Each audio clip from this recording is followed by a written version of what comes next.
The current version of Polyworld was actually designed on this street, driving along, thinking about the nature of the data structures and the interaction between the different objects. A lot of ideas come this way. Driving, in the shower, just before you fall asleep. Can't tell you how many bugs I've fixed in the shower.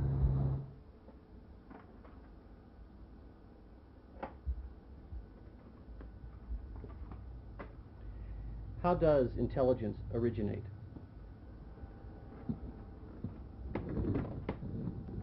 Modern biology attributes the origins of intelligence to processes of natural selection that shaped the evolution of living organisms. If we assume that Darwin's theory is correct, biological selection techniques that have given rise to natural intelligence may provide the key to unlocking artificial intelligence as well. If one also makes the larger assumption that current neural network models capture the essence of real biological computation, then I wonder how those artificial networks will perform when given inputs and survival tasks similar to those confronting real organisms.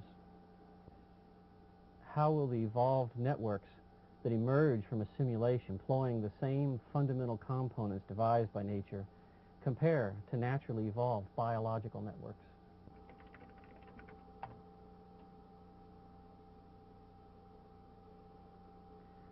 Polyworld employs natural selection in a simulated ecology to evolve artificial organisms with neural net brains.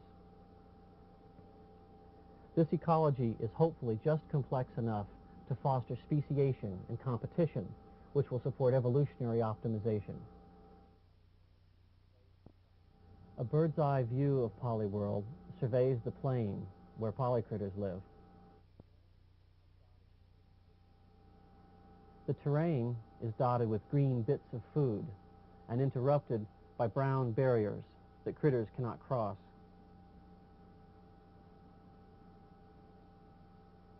A demographic table displays statistical data for the simulation in progress. Small windows show the viewpoints of individual critters.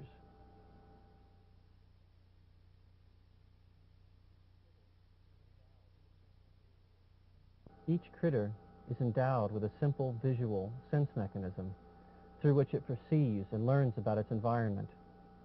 The world is actually rendered from each critter's point of view, and the resulting pixel maps are used as inputs to the critter's brains, as if they were the light falling on an organism's retina. This direct sensing of their environment effectively grounds the organisms in a cognitive psychology sense. Critters have a repertoire of potential behaviors which are governed by their neural net brains. They have the ability to eat, fight, mate, move, turn, generate a signal, and regulate their field of view. The signal is a cap of a few polygons on the front of the critter's body, the brightness of which they have control over through their neural net. In principle, this signaling mechanism could support simple communication between organisms, like the luminous behavior of fireflies. The color of a critter's complexion reflects changes in the critter's disposition. While the green component is genetically mapped and fixed for any individual's lifetime, the intensity of red expresses its urge to fight, and blue expresses its desire to mate.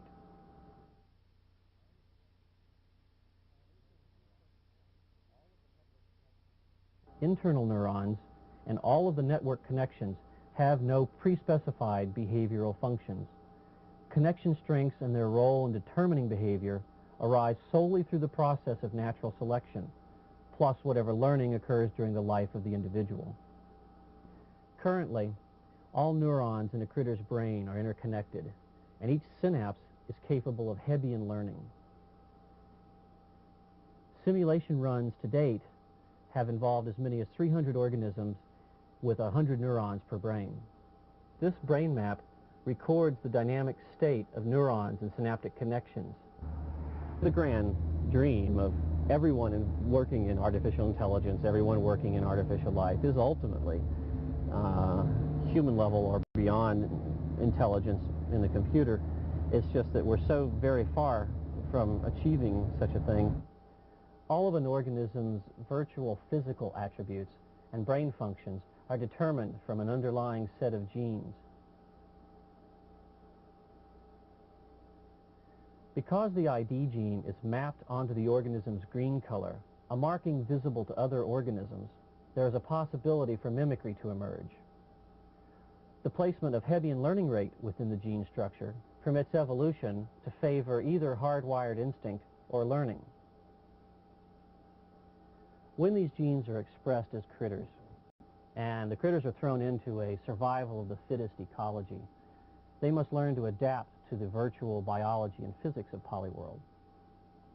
You can think of them as having to solve a complicated stochastic energy balancing problem. These critters expend energy by the actions they take or simply thinking about it. They also lose energy when they are attacked by another critter. They must replenish this energy by eating food or they will die. They can also replenish this energy by killing and eating other organisms, which become food when they die. So, in the simple ecology of Polyworld, the organism that best learns to replenish its energies by eating and to pass on its genes by mating will be the fittest organism. Despite considerable variation inherent in different runs of Polyworld, a number of recurring distinct species have caught my attention. The first such distinct species in an early world with no barriers and wraparound borders were a group I call the joggers.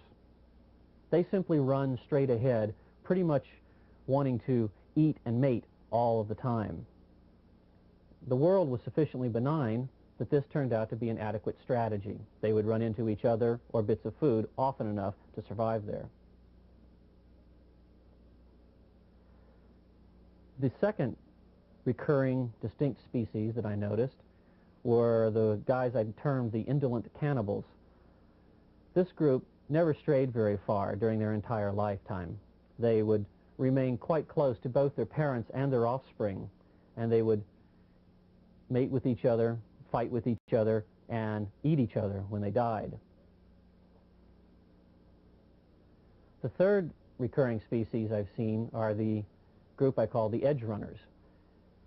These guys basically just run round and around the edge of the world, which turns out to be a pretty good strategy, since once enough of them are doing it, old ones will have died along the route, so there will be food available, and to find a mate, all one has to do is run a little faster or a little slower, or run around the other direction, or simply stop where you are and wait for mates to come to you.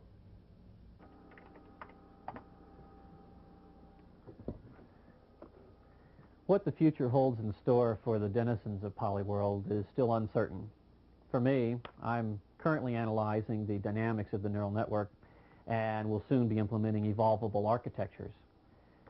I also would like to improve their environment a little bit, give them the ability perhaps to pick up and carry bits of food and maybe even barrier elements, and a quantitative investigation of the effect of some parameters on speciation may be in order.